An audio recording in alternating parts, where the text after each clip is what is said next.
So how does truth apply practically? Well, there's kind of four things there. So the first thing is knowledge and instruction. So when I'm counseling or I'm teaching, I want to give knowledge and instruction. We're going to universities, whether it's secular or Christian, we're gaining instruction.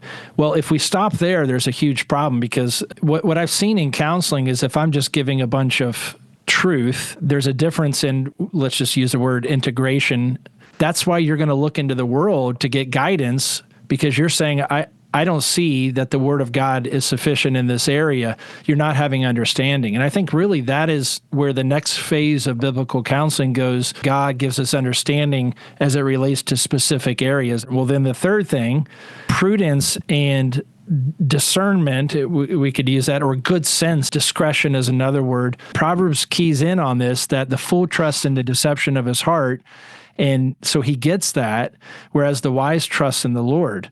By the way, when we start talking about what to do with the body, we're now entering into medicine, right? I mean, that's a distinguishing mark. And so a lot of what I'm reading is, we need to be practitioners in medicine, but call ourselves biblical counselors. That's not what biblical counseling is. And so I'm not the one saying, I'm going to take this on. Let's do sleep studies. I'm saying let's work with a physician, because you have a physical problem of not sleeping in his case. Sometimes it's spiritual, just depends. And he also has some spiritual things that we're working through, anxiety in particular. But when we start doing the practical, that's prudence.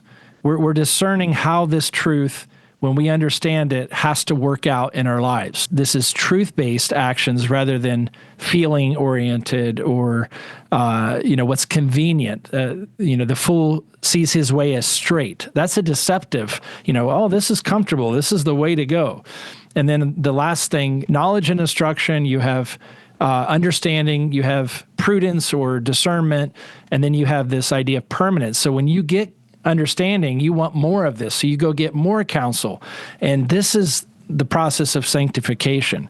This is why we counsel multiple times with people. By the way, that's what homework helps do. If they don't agree with that, if they don't see the Bible as sufficient, they're not going to come back to us for counsel. They're going to go get it from someone else. I try to do those four things when I counsel: give them knowledge from the Word of God, specifically walk them through understanding from the Word of God, and then prudence. How does this work out in a real life, practical way?